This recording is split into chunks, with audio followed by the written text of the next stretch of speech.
And joining us now on the debate, Carolyn Parrish, former Liberal Member of Parliament, Chris Stockwell, President of Stockwell Consulting, Robin Sears, Senior Partner with Navigator Limited, and Alan Middleton, Executive Director of the Schulich Executive Education Center at York University. Hello, everybody. Good day. Alan, stand down for 1 second here. Yeah. I'm just going to explain why these three are here.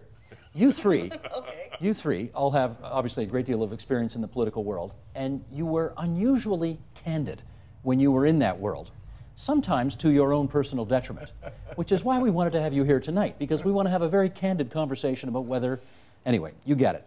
Now, having said that, you folks relax for a second, because I want to start with Alan. Do voters expect politicians to follow through on the promises they make during campaigns? Wish or hope? Probably still wish. Hope, no. I think two things happen. I think people judge very rarely. You've got a small group that will always look at the details of the platform and what they stand for. I don't know, probably 10%. Most people will be looking at the general impression of what they say rather than accepting it as a concrete promise. Now, I know we can go back to the Red Book days and everything else, but a lot has happened since then and a lot of letdowns. And I think people's view is, frankly, a curse on all your houses. Robin, do politicians expect to have to follow through on the promises they make during campaigns? Only if they're very green or very dumb. I mean, look, it's like life. We aspire and we get disappointed. We hope that we're able to achieve something. We wish, as Alan says, that we can achieve something. And as Harold Macmillan famously put it, events get in the way. Events, dear boy. I mean, there are basically three kinds of failure, I think. Hold off on that, because we are going to go into that. I know where you're going with this, but I want to hear these two first on this. But this is great. The Sears triad of types of broken promises, we are going to get into that.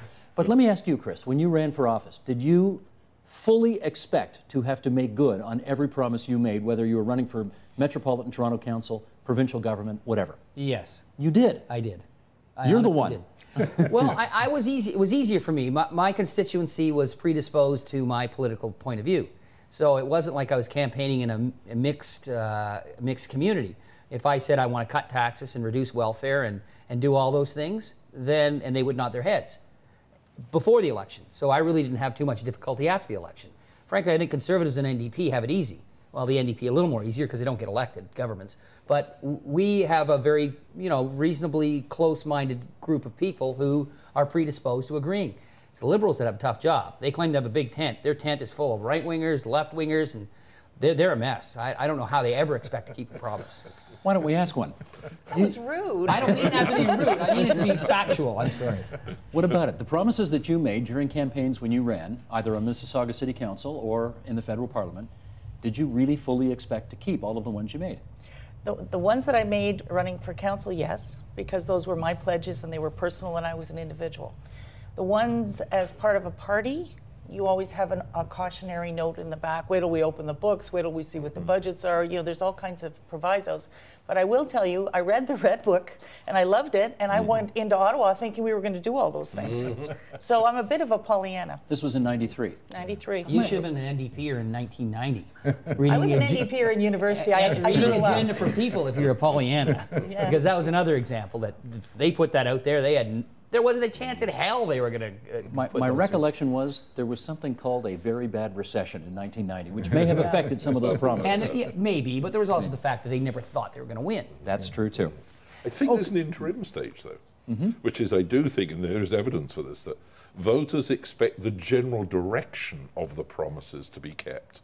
So if there's a dramatic change, in other words, we're not going to put up taxes, which is probably one of the most dangerous things for any politician to say, but if they imply that and then it happens, you're caught. And you've got the next 3 or 4 years to try to get out of it. I remember, Chris, you telling me, and I hope I'm not telling tales out of school. Actually, I don't care if I'm telling tales out of school. It's you, and you'll forgive me. I'm not in school anymore. Yeah.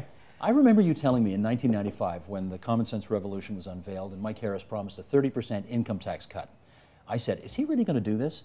And you said, people actually don't expect us to fulfill that promise, but they just like the fact that he's making it and they think his heart's in the right place. True. True. Did you say that? Absolutely. And he didn't. He ended up doing it. Yeah. I'm not saying he wouldn't do it. Yeah. I'm just saying that people wanted to hear it. Because after Mr. Ray's government, there was this anything right of Attila the Hun would have got elected. So he put all these out there, and I don't think anyone believed he was actually going to do all those things he said he was going to do. And my answer stands today, but he did it, and I think that shocked the socks out of most people. Well, let's go to the Sears triad right now, because there are three kinds, according to Robin Sears, of broken promises, and we're going to go through them, and then here we go. Number one, a promise made with good intentions, but once in power, it becomes impossible to do because of unforeseen circumstances. You want to give an example of that? Auto insurance? The NDP promised 20 years ago. Yeah. I mean, when the party campaigned on auto insurance for 5 or 6 years before getting elected. Public auto. Public auto insurance, yeah. They came into office, the officials and the business community persuaded them it would be a devastating challenge to the province, to the government, to even unemployment for thousands of people involved in the industry. Mostly women. A lot of them women. Mm-hmm. So he had to change his mind. So you didn't think about it, really? No, it's not that you don't think about it. I think when you finally get to open the books and see what's going on and see all the different perspectives, then you have to change your mind. I did that with a promise when I ran in '93 that we were going to stop the extra north-south runway at Pearson because all the neighbors didn't want those planes going over their heads. And once you did all the safety stuff and read it, you had to put in the north-south runway. And I can remember a cabinet minister telling me, get in the car. I jumped in the car and he took me down the hill. He says, you just did a flip-flop. You can't get away with too many of those. Get out of the car. And that was the end of that one. Yeah, I don't buy any of those. I don't buy any of that. What do you mean? I don't buy either one. I mean, you didn't have to actually open the books to figure out car insurance. You could have just gone to the industry and had a meeting with them before you got into power. And yours, I represented the airport for years. People would phone me up and say, do this, do this. I said, Chris, really, certainly you not bought your everyone house is and as you didn't smart know as that the you. airport was, Yeah, was right there? It is a shame we're not all quite as No, smart I'm not as you. suggesting it's smart or not. I'm just saying we're that better looking. I don't believe those answers. Actually, I think people are a little more, the electorate's a little more forgiving than that because they're brought up in the training to be forgiving and critical of commercial messages. And in that environment, so if they say, look, here's the things that really changed, and we're in a world where, especially a younger generation, is saying, I understand, things change and therefore you've got to make different changes. I think the letdown is you set me up to believe you were heading down this direction as a consistency, and you haven't. And I think that's the letdown. Well, let me ask you, what Well, that's changed the about second time, right? what changed about car insurance? Well, I don't know the numbers. I can't look at the numbers. But The economy changed. Well, that. The economic circumstances within which you'd bring in So that you're going to policy lose changed. Plus more the private jobs insurance after the companies election than you started would have changing their lost rates. before the. So your point was you should have done it anyway, regardless? Well, my point is that if you weren't going to do it, then I understand. Don't promise it. But the fact is, I don't think anything dramatically changed from October to July that would make you take a 180-degree reversal on a very public policy position. Okay, let me do one more example on this. Everybody remembers 2003, Dalton McGuinty got elected for the first time on a pledge. I suspect, well, of course he said choose change, but he also said, I won't cut your taxes, but I won't raise them either. And he signed that pledge from the Canadian Taxpayers Federation saying, I won't do it. He became premier, looked at the books, oh my gosh, the deficit's way bigger than I thought. Bingo, health tax came. Health tax came in, and we went into an election in 2004 as feds. You did, And yes. people did not distinguish between the two. Right. And we got it at the door, left, right, and center. And But was that an acceptable volte-face for him to do? I think it was a necessary thing for him to do, but I think the way it was done, it was hitting every single person. So every single person, it was fresh in their memories, and we tapped on their door, and it was like, got an earful. And I don't know, if I have a criticism of Mr. McGuinty, and I like him very much, he doesn't explain things well enough. And he does these quick little about faces and doesn't tell you why he did that.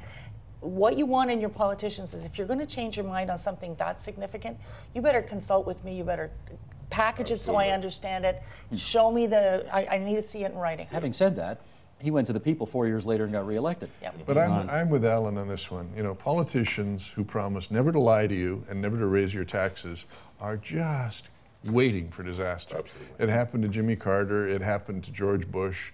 And when he signed that stupid taxpayers pledge, I said, why are you doing this? It ain't going to be a very useful thing to have around your neck when you inevitably will. Even if you raise a fee, even if you claim a tax as a fee, as they did, you're going to wear this big time. And it links with this time round because of HST's happened since then. And there's going to be some people remembering that in October in the Ontario election. I suppose you could give him a pass. I could give him a pass if there weren't like 10 other examples. You know? That he did, you mean? Yeah. If there weren't 10 other examples, you would give him a pass. How about I give another one right here? And this is from the Sears Triad again. Here's number 2 kind of, what are we calling these? I'm not going to call them lies. That's too strong. We'll call them... Broken hearts. Broken hearts. Okay, that's good. An unrealistic promise. An unrealistic promise. For example, Mr. McGuinty again coming in 2003 and promising to have all the coal-fired generating stations closed by 2007. Really stupid. How does that rank on the egregious scale for you? I would be much harder on that one if I hadn't lived through a generation of Ontario Hydro first and its successor entities subsequently always being wrong in their forecast of power supply. And so you could see a circumstance where they could believe their electricity experts that demand was not going to rise as quickly as it did at the beginning of the last boom, and they might have been able to do at least some of it. But what happened was demand peaked shortly after they got elected. They couldn't bring on other types of capacity quickly enough. They got hammered. It's a good example, I think, of a mix. I mean, I know what Chris is going to say. They were lying all the way through, as Liberals always do, blah, blah, blah. I don't think it really is. It isn't one of those. It isn't one of those, even when they're awake. They didn't think it through carefully enough to give themselves the back door that Carolyn described as useful. I'll tell you, they closed down a coal plant right in Mississauga in Port Credit. They did. And when they closed it down, they sent Mr. Smitherman out to make a pledge that they wouldn't reopen a gas plant there. No, and they didn't. They're not. They're trying to now build it somewhere else. But that community. Flowers the next day after you got home late the night but before. that community spent 50 years. They spent 50 years with that black smoke coming out of there. It's gone. But how so he's doing the best he can. Chris, jeez. But how egregious would you say that promise was? I sat in the House listening to them, listening to them as Minister of Energy, listening to them saying, we're going to close the coal-fired plants in 2007. And I said, we're going to close them in 2014. And they ridiculed, heckled, argued, debated, insulted me because they were going to do it in 2007. What is the Liberals' official position today? Who knows? I know. What is 2014? Oh, is it? Well, there you are. So eventually, I lost. Won't meet either. You know, that's the point. I don't give a pass on that at all. You had to be a knucklehead in the highest orders if you thought you could actually close all the coal-fired plants and not have the lights go out in hospitals by 2007. But energy is a fascinating topic because other than those who watch it, either from the environmental side or the high industrial users really concerned about are the lights that are going to come on, it's totally confusing because, a curse on all your houses, where's an energy policy? There is no attempt to really gone out to the electorate in any kind of sense and said, here's our view on the next 20 years as an energy policy in this province or in this country. Okay. And I think in that area, again, it's a curse on all your houses. Back to the Sears Triad. Remember, the first promise here is the promise with good intentions, but circumstances change. Number 2 is an unrealistic promise. Number 3 is a bald-faced lie. Yep. And I'm tempted to give examples here, but then maybe I should just let you do it, Robin. What's the best bald-faced lie you ever heard a politician The make? one I cannot resist is Pierre Trudeau and wage and price controls. Oh, yes. I mean, Pierre Trudeau Set the scene, remind everybody. 1973, Canada was in an unbelievable inflationary period. It was called stagflation. We had no growth and we had inflation in the high teens. It was a disaster. And it became a vicious cycle of wages and prices leapfrogging each other. The Tories came out courageously, translate stupidly, with a policy which said we're going to freeze wage and prices. Robert Stanfield. The Liberals mocked him from one end of the country to the other. Trudeau stood in front of audiences and said, Bob Stanfield thinks he can go zap, you're frozen, zap, you're frozen. Weeks after being reelected, they imposed wage and price controls. And they knew they were going to do it because they'd been preparing in the bureaucracy to impose it before the election. Do you know that? I know that for certain truth. Is that true? That is a true story. That's terrible. I think we've got a testable one happening right now in the city of Toronto. What's that? With the current mayor's administration is going to be able to deliver all those savings, he says, from administration and not cut services. But is that a bald-faced lie, or is that Absolutely. just He was very clear about that going into the election. I know him. I don't think it's a bald-faced lie. Of course it's a bald-faced lie. You don't cut $750 million from a budget and not cut services. I agree with you. I agree with you. But you're asking me if I think it's a bald-faced lie on his part. I don't agree with you. I've been through city bureaucracies. I think if you go into every department and you tell them, this is your bottom line, figure it out, make it efficient, You'll probably cut the save people 1 or you have 2%. to. Well, I think you can do more than that. Carolyn, let me ask you about one that you had a front row seat for. Jean Chrétien, opposition leader, swears he will cut the GST. I mean, like Yes. eliminate it. Do you know what? And then he got elected, and guess what? He didn't. Bald-faced lie. That's a fallacy. He did not say he was going to cut the GST. He said he Ay, was mi going madre. to You're not even adjust. elected anymore, and you're still No, but just tapping. listen to me, because I went through that, and I watched Sheila Copps go through a by-election. You're going to turn into a pretzel. And You he are. You're backing up. You're beeping. Oh, stop it. Let's hear it. Let's okay, tell the story. He repeatedly told me after I got elected, I said, why aren't we lowering the GST? Pollyanna goes into caucus. He said, I never promised to lower the GST. I promised to adjust the GST. He promised to Oh, eliminate boy. it. No. He promised He to was, eliminate yeah, and bring in another one, like the speaking French HST. Did he not? He didn't distinguish. He said he was going to eliminate the GST. Get out of Come the on, tape. give But me you a know break. what? People hear what they want to hear. Well, that's Well, They that is wanted to true. throw Mr. Mulrooney out, and they threw out 198 of his Yep. seats, and they wanted something done about the GST. They heard what they wanted to hear. No, they didn't. But Yes, you they see, did. I think What are you Carolyn is talking onto with a me, very please? Stand by, I Robin. totally agree. Stand by, And I Robin. can even put a number on it. Robin and Alan. Carolyn's into a very interesting part of this equation, which gets ignored far too often. Politicians transgress. Everybody agrees, willingly, by mistake, because they're boneheaded, whatever. But voters often hear things that aren't said. Absolutely. Or they hear a version of things that they want to hear. There's a famous Jules Pfeiffer cartoon from the 60s about Barry Goldwater with one of his rather dubious supporters on his knee saying, and then we're going to beat up the Jews, and then we're going to beat up the blacks. No, I didn't say that. You didn't? I mean, there's a temptation where particularly a demagogic kind of politician is concerned to use buzzwords and euphemisms to convey impressions that are connotative of something, but when you ask them later, but you said you were going to, no, I never actually said that. And so voters have an accountability here what about as when well it's as written down? politicians. Absolutely. What about when it's written down? Well, you've got two things going think on. that one actually was, but go ahead. Two It things was we know. One, there's what's called a halo and a hellish effect. The halo and hellish effect, if I like you and I hear you and I'm not quite fitting what you're saying, I will adjust what I've heard to fit what I like about you. If I don't like you, I will adjust it the other way. But here's the really bad news for all communicators. Wonderful bit of research done in the late 70s in the States and Canada, never been replicated, looked at television commercials, radio, entertainment shows, and news shows. Average 33% of anything people saw or heard significantly misunderstood. Wow. 1/3. Wow. Right now, Steve, in that audience, 1/3 of people are misunderstanding this quite significantly. And we don't know which part of the conversation they until are you've done the post misinterpreting. research. Who they are. And he has a fairly elite audience. And he's got a great audience. Even with that, Yes. I agree with you. Go ahead, Chris. Be fair. I mean, there isn't anyone in the world or in Canada who didn't think Chrétien was saying, I'm going to abolish the GST. Now, come on. Really, you can't even be peddling that. Sheila Copps quit on it. I know. She I quit mean, and ran in the come on. by-election He for it. said that. He didn't do it. I'm with you. That was a bald-faced lie. The beauty of it was he got away with it. And it's incredible that he got away with it. Why is that beautiful? Because he fooled the people. He fooled the people. Yeah, but got Chris- elected again. but Chris, But let's that's be- the game plan here. No, The game no, plan no, no, is, hold on. well, they Let's- don't really understand what we're saying. You didn't really listen carefully to, they Chris, warped it around. Robin's not with you. Let's be serious about this. One of the problems with the third category, a broken heart, when the voters know you have willfully lied to them and they discover it after the fact, it's not simply you they disbelieve. It's not simply the government or the party they're unhappy with. They feel cheated by democracy. Totally. And where young people who have no experience of politics are concerned, who are exposed to a very cynical environment in every other element of their lives, when they see that experience, they say, screw it, I'm out of here. But Chrétien did win the ensuing election. Does that mean they forgave him?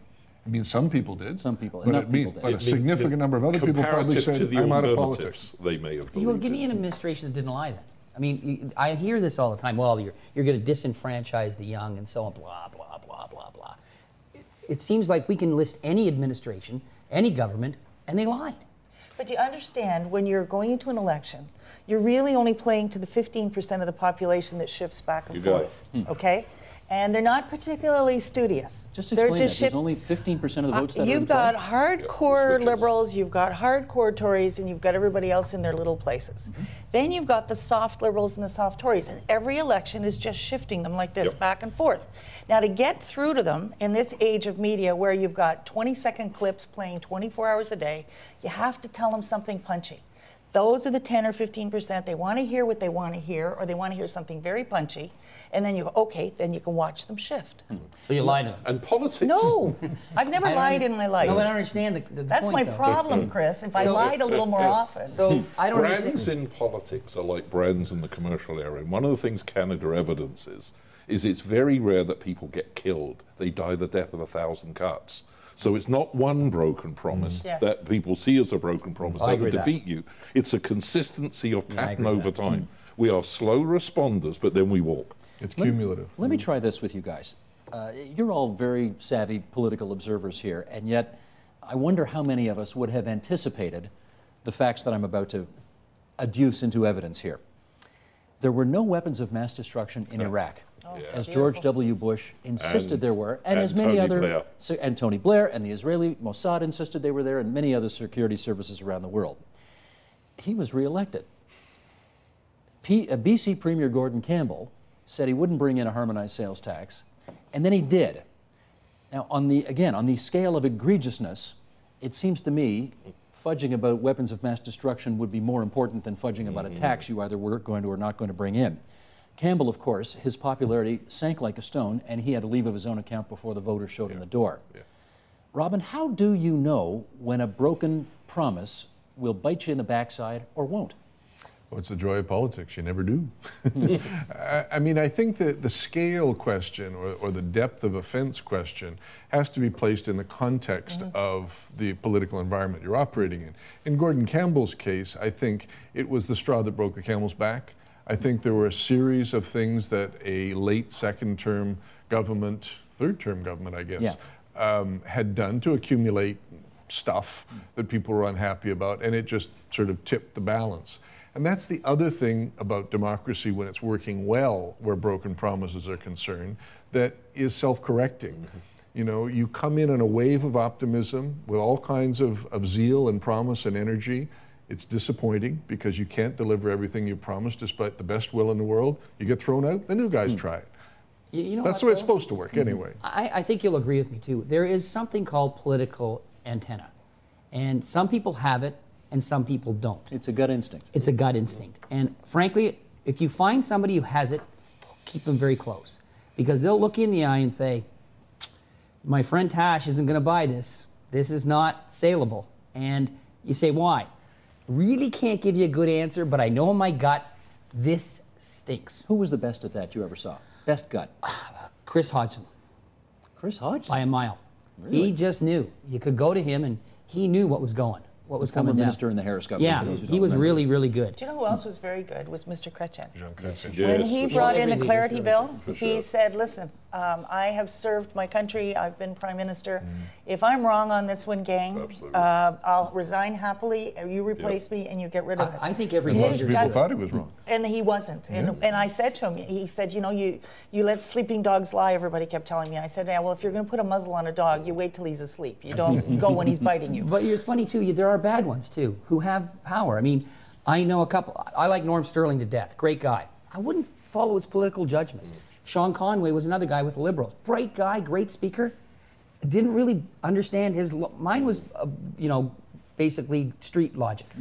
It just wasn't there in certain And people. I think you're right, because the American equivalent, Chrétien, or Canadian equivalent of the American, was Ronald Reagan, Oh who yeah. had a whole bunch of destroyed promises and a whole bunch of scandals going through his administration. But, you know, the great communicator manages to greatly communicate. Well, now that we have put the Sears triad out there and we know what the three levels of heartbreak are in politics, I want to know from the three political people at the table here whether you have committed any one of those three sins. I think anyone, you know, again, let's just review here. You meant well, but circumstances changed, so you had to change your mind. You made an they're all checking unrealistic that promise, or you made a bald-faced lie. You ever done any one of those three? Well, I gave you the example of the second north-south runway. That one, when I studied it more intensively, I was going in as a neophyte. So that's category one. Yeah, I was really happy to be part of the Chrétien team. I was very gung-ho, and if they said we were going to stop that runway, we were going to stop that runway. And I just promised it. Oh, I don't know. Yeah, I got to think on, Robin. Go. You got to think that hard about it. Yeah, a bald-faced lie's tough. It is. I'll give you a category two one, Sure. which I admit even at the time kept me awake at nights. When I came back to work for Bob Rae, and we were in the middle of the free trade fight, I had just come back from working in Western Europe, where the European Common Economic Area was set up, and it was the left that was arguing in favor of reducing trade barriers and reducing frictions between economies. And in my heart, I knew that probably that was sensible, and that probably in a Canadian-American context, arguing that we could create barriers across the border didn't really make a lot of sense. And I think But you fought free trade anyway. I fought free trade anyway, and I'm here to say I was wrong then. Wow. Which one of your clients would be glad to hear you say that? You know who I'm thinking of. No. He knows who I'm thinking I've of. confessed it to him, and he laughs. For those who don't know, the 18th Prime Minister of Canada, Brian Mulroney, is a client of his now. Yes, absolutely. He might have appreciated your support more at the time than today. All right, Chris. You know, I was lucky. I'm trying not to be this way, but I had an easy You job. never told a lie. No, I had an easy job. I represented a constituency that literally agreed with everything Mike Harris was doing. Okay. And that was difficult. Okay. If I had one thing I wish I had been more forthright on, and I wasn't, was abortion. I was opposed, and I said I wasn't. And that was probably the biggest Well, lie. that's big. What It was huge. What were the I think circumstances there? when my younger days, I thought that was the position you should have. And as I've grown older, I realized that was wrong. I should have been true to me and stood up and said, in very unpopular times, I was wrong, and I should have said, I don't agree with abortion. When did that come up, though, in any kind Oh, of it debate came up in all the time. At the doorstep. Yeah, in the 80s Oh, I see. and at all candidates meetings and so on and so forth. They would ask you directly, and I lied. I So said, you- I'm in favor of a woman's right to choose, and I wasn't. And why did you do that? I thought it was politically expedient to do it. Okay. And you know, The follow-up question on categories 1 and 2 is, why don't you say so? Why don't you? Why doesn't the politician who's made the turnaround for, Exactly. well, ignore number 3 reason, for the first 2, say, look, here's right, you can criticize me, I got the numbers wrong, I've changed my mind, here's... But you know what happens? They do. To correct a false impression Yeah. takes about 8 corrections. I know. And nobody listens to the Absolutely it corrections, does. unless you've got Navigator. Alan and I spent some time together in Japan, and in Japan, when that happens, famously almost in a parody now, Yep. is the press Oh, the conference MMSI. where the politician or the corporate executive apologizes, bows deeply, sometimes even tearfully. And what I always say to clients who are caught in having done something stupid or having misrepresented something is, when you apologize quickly and sincerely, there's very little they can do What's to you. Harris just done about the RCMP Tory audience issue? He's just apologised. Harper. Harper, sorry. Yeah. Who did I Easily say? confused. But there's only 2 ways to handle it, though. You either apologize or you're indignant. There's no middle ground. No middle ground. And I bet you'd be good at indignant. Let me take I know you were. Let me take the spotlight off of you folks and put it onto the voters for a second. Alan, to you first. Is there something in the electorate they actually want to be lied to? No, Nothing? absolutely not. Nothing at all? Absolutely not. They want to feel good. I think that's different from wanting to be lied to. So, you know, do you want people to say, we're in deep trouble, the only way we're going to get out of this is put up the taxes? Just look at Greece, look at Ireland, look at Portugal at the moment. They don't want to hear that. They want to fix it. If I've done anything, I put you in power to fix it and get the right side of it. So I think, no, that we don't want to be lied But to. Carolyn, this speaks to, you know, that line from the movie A Few Good Men. You know, you can't handle the truth. can't handle the truth. So you want us to lie to you because you can't handle the truth. You don't. You never experienced that in politics? I think what they want you to do is share their viewpoint. So if you've got a position, you go to a door, you knock on the door. First person come out and ask you, what do you think about such and such? You have no inkling of what they think. Therefore, you have to tell the truth. And sometimes you get into trouble and sometimes you don't. But a lot of people, when they come to the door to talk to a politician, they want you to say what they want to hear. Right. They want to bond with you. Absolutely. You've come to their door. Nobody's ever done that before. So I don't think they want to be lied to, but I think they want you to treat them with a bit of respect and maybe kid gloves sometimes. They don't want to have their nose rubbed in the contradictions that we all carry in our heads. I mean, a classic to me is supply management, which is a euphemism in Canada for the fact that we close our agricultural market to imports, pay farmers an artificially inflated price, and pass those costs on to consumers in the interest of keeping the farm community alive and functioning on the farm. There are huge contradictions in that, and even farmers will acknowledge those contradictions. But it isn't necessary to stand up in front of a group of farmers and say, you guys are stealing from the consumers every time I buy a carton of eggs or a gallon of milk. But there are ways of addressing those contradictions that aren't that offensive, that don't slap somebody. I do think our politicians, surrounded by three of them, are not good at explaining trade-offs.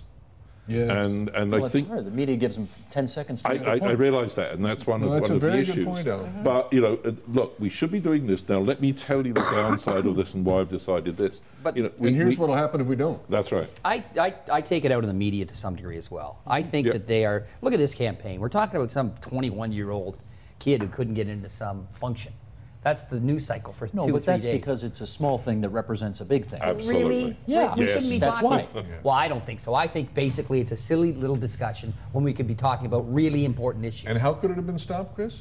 The next morning, Say you're the sorry. Prime Minister Sure. gets up and says, stupid thing my staff did, Yep. I'm going to find that person Instead of and 3 invite days him to a later. meeting. I'm not 3 asking. days I'm later. not asking how you're handling it. I agree with you. You know that's good advice. My position is, I don't even want to read it. Who cares? Oh no, it's an important. I think Steve's absolutely right. Well, I guess It maybe I speaks to miss- It I- speaks to the accumulated message about this Absolutely. government that it has an obsession with control. I think Yep. you're probably way too close. I think the average Canadian doesn't give a damn. You were about to say something else. Yes, doesn't give a damn. Well, let's try this. And you're wasting a whole bunch of newspaper time, paper and ink writing about it. They don't care. The 20-year-old Let's try this. girl with Let's the try idiot. this.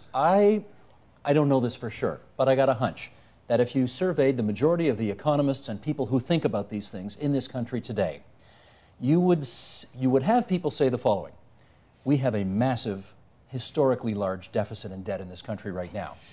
The only way to get out of it is with a mix of tax increases and spending cuts. Robin, could you possibly run on that today? No, you couldn't. But I don't think that's as appalling a commentary on either voters' willingness to hear the truth or politicians' credulity as it's set out to mean.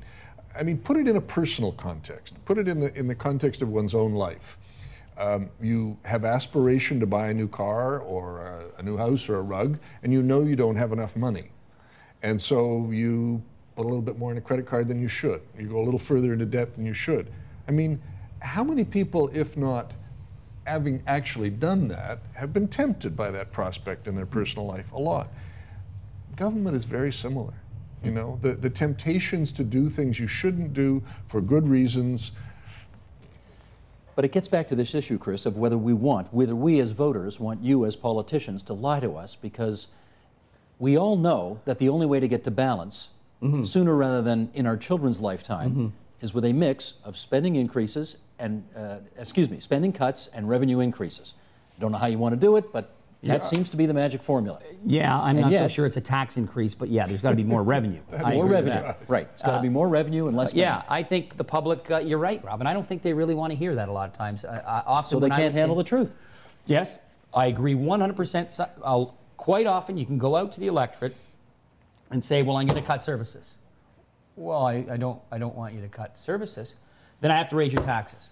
Oh, well, don't be raising my taxes. Agreed. Well, then what the hell you want me to do? But you know what, I disagree with you, because I did some polling and some surveying in my last year, because we were in Mississauga going to have to start borrowing and raising taxes. And I asked a select group of people, fairly intelligent, targeted people, if we increase your taxes 3% for the next 2 years and salt that money away for infrastructure, we're going to have to make a little bit of cuts in services, what would you prefer? They went through very carefully and they checked it off. 80% of them said, I'd rather you increase my taxes now, 3%, and put the money away. That is a more nuanced argument than Yes. read my lips, no new taxes. That's right. And And that's also, how what much time to explain politicians it to them? don't do. And it's the political leaders that are afraid of, But Carolyn, how can't much say time raise did you have taxes. to explain that to those people? I did it in a letter. Okay, and then they came in, and then you had them do the balk. No. I did it in a letter. I then had them phone in their answers. If they had any questions, we answered Okay, their so questions. let's just say you took 5 minutes with each constituent, probably. Some 10. 10 minutes? I You had got lots of time. 10 seconds. I'm not letting you off the hook by You that got one. 10 seconds. I'm not What do you letting mean you you're off not the hook letting by me off that the one, because just because on one issue you've got 10-second headline is not the answer. The answer is, if you want to get that kind of story across, number one, the electorate's view is we're paying you to fix it. So tell us how you're going to manage that trade-off. Now, tell us as part of a total program. By the way, that's what we're going to talk about all the way through the election. Not bit by bit, not the political trap that everybody's so suspicious of. Oh, it's week 4, there's bound to be a generous announcement now. Week 5, there's probably going to be another generous announcement. The electorate is so fed up with the project management by project management announcement.